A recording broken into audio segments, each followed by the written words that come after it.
Hi friends, எல்லாருக்கும் வணக்கம். So cricket ரசிகர்கள் எல்லோரும் ஆவலோடு எதிர்பார்த்துட்டு இருக்க மேட்ச் தாங்க இந்தியா விசஸ் பாகிஸ்தான் சாம்பியன்ஸ் ட்ரோஃபியோட 5th மேட்ச்சு.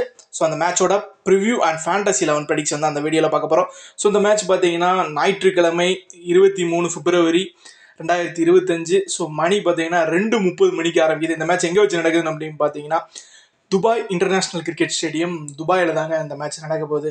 ஸோ அந்த கிரவுண்டோட பிட்ச் ரிப்போர்ட் பார்க்கும்போது ஃபாஸ்ட் பவுலர்ஸுக்கு நல்லாவே ஹெல்ப் பண்ணுதுங்க. ஸோ நீங்கள் போன மேட்ச் பார்த்துருப்பீங்க, இந்தியா வர்சஸ் பங்களாதேஷ் மேட்ச் பார்த்துருப்பீங்க. ஸோ அதில் கிட்டத்தட்ட 14 விக்கெட் போயிருந்தது. 14 விக்கெட்டில் கிட்டத்தட்ட 10 விக்கெட்டு பார்த்தீங்கன்னா ஃபாஸ்ட் பவுலர்ஸ் தான் எடுத்திருந்தாங்க. நம்ம முகமது ஷமி 5 விக்கெட் எடுத்திருப்பாரு, அர்ஷித் ராணா 3 விக்கெட் எடுத்திருப்பாரு, அந்த பக்கம் டஸ்கின் அகமத் 1, முஸ்தபிர் ரஹ்மான் 1 எடுத்திருப்பாங்க. மிச்சம் 2மே ஸ்பின்னர்ஸ் எடுத்திருப்பாங்க. 4மே ஸ்பின்னர்ஸ் எடுத்துருந்துருப்பாங்க. ஸோ இதுலேருந்து பார்க்கும்போது என்ன தெரியுது, ஃபாஸ்ட் பவுலருக்கு ரொம்ப ஹெல்ப்ஃபுல்லாக இருக்குது இந்த பிச்சை பொறுத்தவரை. தென் பிச்சு கொஞ்சம் ஸ்லோ டவுன் ஆகுது. ஸோ நிறைய பேர் டியூ இருக்குது, சேஸ் பண்ணலாம் அப்படின்னு சொல்லியிருப்பாங்க அது ஆரம்பத்தில், இந்த தொடர் ஆரம்பத்தில். பட் இங்கே என்னென்னா முதல் நாளே தெரிஞ்சிச்சு டியூலாம் வரதில்லை. ஃபர்ஸ்ட் பேட் பண்ணி நீங்கள் ஒரு 300 ரன் அடிச்சிட்டிங்க அப்படின்னாலே ஆப்போனண்ட்டை ஈஸியாக டிஃபெண்ட் பண்ணலாம். இதுதான் அந்த கிரவுண்டோட நிலவரமாக இருக்குது. ஸோ இந்தியாவில் ஏதாவது சேஞ்ச் பண்ணுவாங்களா அப்படின்னு கேட்டிங்கன்னா, என்னை பொறுத்தவரை ஒரு சேஞ்ச் பண்ணலாம். ஹர்ஷ்தீப் சிங்கை நீங்கள் உள்ளே கொண்டு வரலாம், குல்தீப் யாதவை வெளியே எடுத்துகிட்டு. பட் அதை பண்ணுவாங்களான்னு தெரில. ஏன்னா 3 ஸ்பேஸ் இருந்தால் இன்னும் நல்லாயிருக்குமோ பாகிஸ்தானுக்கு எதிராக அப்படின்னு நான் நினைக்கிறேன். பட் குல்தீப் யாதவ் அகெயின்ஸ்ட் பாகிஸ்தான் நல்ல ரெக்கார்டும் இருக்குதுங்க. ஸோ அதனால் அவங்க அந்த இதுக்காக ஃபாஸ்ட் பவுலிங் ஹெல்ப் பண்ணுதுங்கிறதுக்காக மாற்றுவாங்களான்னு தெரில. அது 11ஓடையும் போகலாம். ஸோ கேப்டன் அண்டு கோச் கையில் தான் இருக்குது. ஸோ வெதர் பொறுத்தவரை வெயில் பயங்கரமாக இருக்கும், வெயில் வாட்டி வதைக்கும், ஹாட் கண்டிஷன் தாங்க. மழைக்கான வாய்ப்பு இல்லை, டியூ பனிக்கான வாய்ப்பும் இல்லைங்கிறது தான் வெதர் ரிப்போர்ட்டு. ஸோ இந்த கிரவுண்டோட ரெக்கார்டு எடுத்து பார்க்கும்போது இதுவரை 58 மேட்ச் நடந்திருக்கு. அதில் பேட்டிங் ஃபஸ்ட்டு 22 வாட்டியும், பவுலிங் ஃபஸ்ட்டு வின் பண்ணவங்க 34 வாட்டியும் ஜெயிச்சிருக்கிறாங்க. First innings average score 218, second innings average score 192. Highest total பார்த்தீங்கன்னா 355க்கு 5 இருந்திருக்கு. லோயஸ்ட் டோட்டல் 91க்கு 10. ஹையஸ்ட் சேஸ் 287க்கு 8. லோயஸ்ட் டிஃபெண்ட் பார்க்கும்போது 168க்கு 10 இருந்திருக்குது. ஸோ ஹெட்வுட் ரெக்கார்ட்ஸ்ன்னு பார்த்தீங்கன்னா இந்தியாவும் பாகிஸ்தானும் ஒன் டேயில் பார்த்தீங்கன்னா இதுவரை 135 முறை மோதி இருக்கிறாங்க. அதில் 57 வாட்டி இந்தியா வின் பண்ணியிருக்கிறாங்க. ஸோ பாகிஸ்தான் 73 வாட்டி வின் பண்ணியிருக்கிறாங்க. ஹெட்வுட் ரெக்கார்ட்ஸ் எடுத்து பார்க்கும்போது பாகிஸ்தான் கை தான் ஓங்குற மாதிரி இருந்திருக்கு. தென் சாம்பியன்ஸ் ட்ரோஃபி ரெக்கார்டை எடுத்து பார்த்தாலும் உங்களுக்கு தெரியும். ஸோ இதுவரை 5 முறை சாம்பியன்ஸ் ட்ரோஃபியில் மோதி இருக்காங்க 2 டீமும். அதில் 3 வாட்டி பாகிஸ்தானும் 2 வாட்டி இந்தியாவும் ஜெயிச்சிருக்கிறாங்க. கடைசியாக 2017 இங்கிலாண்டில் நடந்த சாம்பியன்ஸ் ட்ரோஃபி ஃபைனலில் இந்தியா அணி 180 ரன் வித்தியாசத்தில் தோற்றுருப்பாங்க அந்த மேட்சை. ஸோ ஆல் அவுட் ஆயிருந்தாங்க அந்த ஃபைனலில் போய். அதாவது லீகில் அவங்களை ஜெயிச்சிருப்பாங்க, லீகில் பாகிஸ்தானை ஜெயிச்சிருப்பாங்க. ஆனால் ஃபைனலில் அந்த பும்ரா ஒரு நோபால் போடுவார், இல்லைன்னா ஃபக்கர் சமான் அந்த முதலே அவுட் ஆக வேண்டியவர், அவர் செஞ்சுரி போட்டிருப்பார் அந்த மேட்ச். அதுதான் நம்மளோட திருப்பு முனைன்னே சொல்லலாம். கிட்டக்க போய் ரொம்ப க்ளோஸாக போய் அந்த மேட்சை தோற்றோம். ஃபைனல் வர போய் தோற்றோம். பட் பேட்டிங் நம்ம பேட்ஸ்மேன்ஸ் யாருமே பெர்ஃபார்மன்ஸ் பண்ணலை. அதுதான் ஒரு குறையாக இருந்தது. பட் இப்போ 2017 ஃபைனலில் தோற்றதுக்கு கண்டிப்பாக இந்த மேட்ச் ரிவெஞ்சாக இருக்கும். பட் ரீசெண்டாக நீங்கள் பார்த்தீங்க அப்படின்னா 2024 T20 வேர்ல்டு கப்பில் நம்ம பாகிஸ்தான் பீட் பண்ணியிருக்கோம். 2023 ஒன் டே வேர்ல்டு கப்பில் நம்ம பாகிஸ்தானை நம்ம இந்தியாவில் குஜராத் நரேந்திர மோடி ஸ்டேடியத்தில் வச்சு பீட் பண்ணியிருக்கோம். பட் இதில் இன்னொரு சோகமான விஷயம் என்ன அப்படின்னு பார்த்தீங்கன்னா 2021 T20 வேர்ல்டு கப் இதே துபாயில் நடந்தது. நம்ம பாகிஸ்தான் கிட்ட லாஸ் ஆகிருக்கோங்க. ஸோ அது ஒரு சோகமான விஷயம் துபாயில். அப்போ ஷஹீன் ஷா அஃப்ரிடி அவரோட பேஸ் அட்டாக்ல நம்மளை சோழியை முடிச்சிருப்பாரு அந்த மேட்ச்சில்.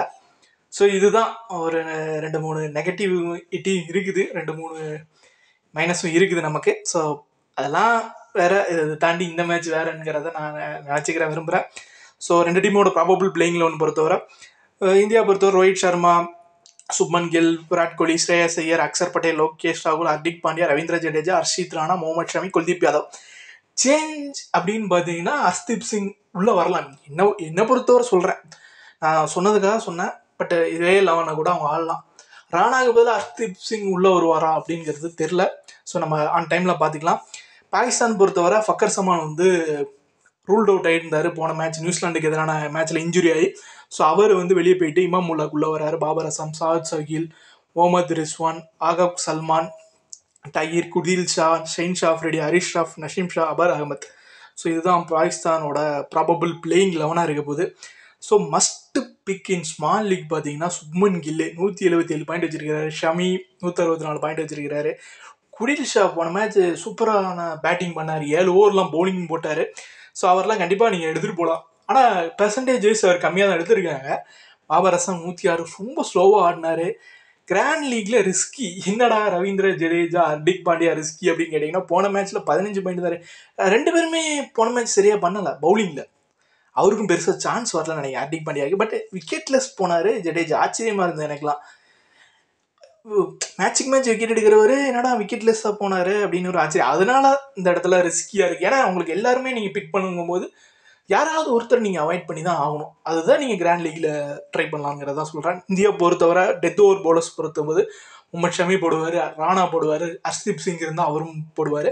ஸோ பாகிஸ்தான் பொறுத்தவரை ஹரிஷ் ராஃப், நஷீம் ஷா, ஷெயின் ஷா அஃப்ரிடி. ஸோ உங்கள் டீமோட captain and vice captain choice பார்த்தீங்கன்னா ஸோ நீங்கள் ரோஹித் சர்மா பிக் பண்ணலாம், பாபர் அசாம், சுப்மன் கில், முகமது ரிஸ்வான், விராட் கோலி, ஹர்திக் பாண்டியா, முகமது ஷமி, ஷெயின் ஷா அஃப்ரிடி. ஸோ இவங்கெல்லாம் உங்கள் டீமுக்கு கேப்டன் அண்ட் வைஸ் கேப்டனாக ஸ்மால் லீக் ஆகட்டும், ஜிஎல் ஆகட்டும், ஒரு டிஃப்ரெண்ட்டாக வந்து நீங்கள் பிக் பண்ணிக்கலாம்.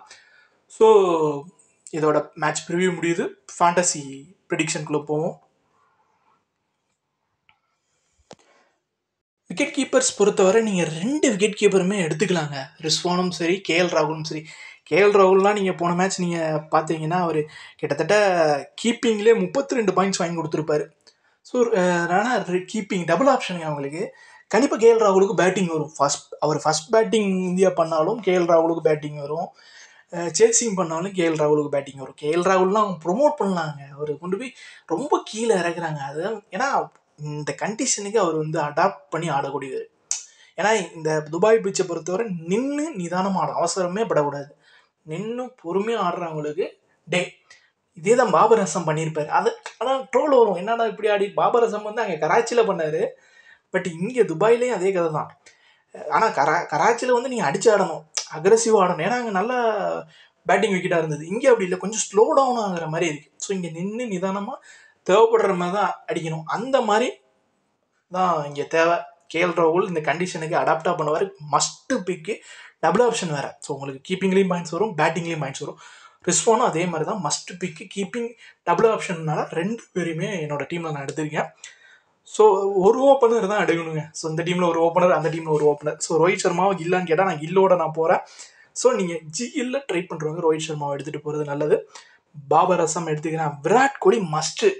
ஏன்னு கேட்டிங்கன்னா விராட் கோலி ஐசிசி ஈவெண்ட்ஸில் பாகிஸ்தானுக்கு எதிராக ஒரு நல்ல ரெக்கார்டு வச்சுருக்காரு. நீங்கள் வந்து இப்போ நடந்த இங்கிலாந்து சீரீஸை விட்டுருங்க, இப்போ ஃபஸ்ட்டு மேட்சை விட்டுருங்க, ஸோ ஆஸ்திரேலியா டூரை விட்டுருங்க, எல்லாமே விட்டுருங்க. பாகிஸ்தானுக்கு எதிரானா சூப்பராக பெர்ஃபார்மன்ஸ் பண்ணுவார் விராட் கோலி. ஸோ அந்த பேஸ் அட்டாக் அடிக்கிறதுனா நம்ம கிங்கு கிட்ட தான் முடியும். பட் இவருக்கு ஒரு சின்ன ட்ரபிள். என்ன ட்ரபிள்னா லெக் ஸ்பின் அபர் அஹ்மத் வச்சு ஏதாவது ஒரு சின்ன ட்ரபிள் கொடுப்பாங்களா பாகிஸ்தான், அந்த ஒரு சின்ன ட்ரபிள் தான் இருக்குதுன்னு எனக்கு தோணுது. மற்றபடி சூப்பரான பெர்ஃபார்மன்ஸ் விராட் கோலி கிட்டேருந்து நம்ம எதிர்பார்க்கலாங்க. ஸோ அக்சர் பட்டேல், ஆகம் சல்மான் நான் எடுத்துக்கிறேன். முகமது ஷமி, ஷெயின் ஷா அஃப்ரிடி, ஹரிஷ் ராஃப் நான் 3 பேருமே எடுத்துக்கிறேன். So one more. ஸோ இந்த ஒன் மோரில் தான் நீங்கள் நிறைய இருக்குது. ஜடேஜா இருக்கிறாரு, ஹர்திக் பாண்டியா இருக்கிறாரு, குடில் ஷா இருக்கிறாரு. அது உங்களோட சாய்ஸு. ஸோ நான் இப்போதைக்கு ஜடேஜாவோட போகிறேன். பட் குடில் ஷா ஆல்சோ நல்ல ஒரு சாய்ஸ் தான். So Hardik Pandya also. So ஏன்னா உங்களுக்கு எல்லாருமே நீங்கள் எடுக்க முடியாதுங்க. அதுதான் நான் சொன்னேன். அப்போ தான் எல்லாருமே உங்களை கவர் பண்ண முடியும். நீங்கள் ராகுலை விட்டுட்டு ஹர்திக் பாண்டியா எடுக்கணும், எடுக்கலாம். பட் ராகுல் வந்து முன்னாடி கொஞ்சம் பேட்டிங் வரும், கீப்பிங் பாயிண்ட்ஸ் வரும். ஆனால் இதே நம்ம எப்படி யோசிக்கலாம், ஹர்திக் பாண்டியா ஒருவேளை நீங்கள் வந்து ஹர்திக் பாண்டியா ட்ராப் பண்ணுறீங்கன்னா, இப்போ ஹர்தீப் சிங் வந்தாருன்னா நீங்கள் ஹர்திக் பாண்டியா ட்ராப் பண்ணுறதுல ஒரு லாஜிக் இருக்கும். ஸோ அதனால் நம்ம இப்போதைக்கு இந்த டீமோட போவோம். ஸோ ஃபைனல் டீம் டாஸுக்கு அப்புறம் பிச்சு ரிப்போர்ட்டு, டாஸுக்கு அப்புறம் யார் ஃபஸ்ட் பேட் பண்ணுறாங்க, யார் சேசிங் பண்ண போகிறாங்க, ஸோ அதெல்லாம் பார்த்துட்டு ஒரு டீமை வந்து கொடுக்குறேன். ஸோ இது இப்போதைக்கான டீம் தான். ஸோ ரொம்ப ஒரு நல்ல டீமும் கூட. ஸோ என்னோட கேப்டன் இந்த மேட்சுக்கு யார் அப்படின்னு பார்த்தீங்கன்னா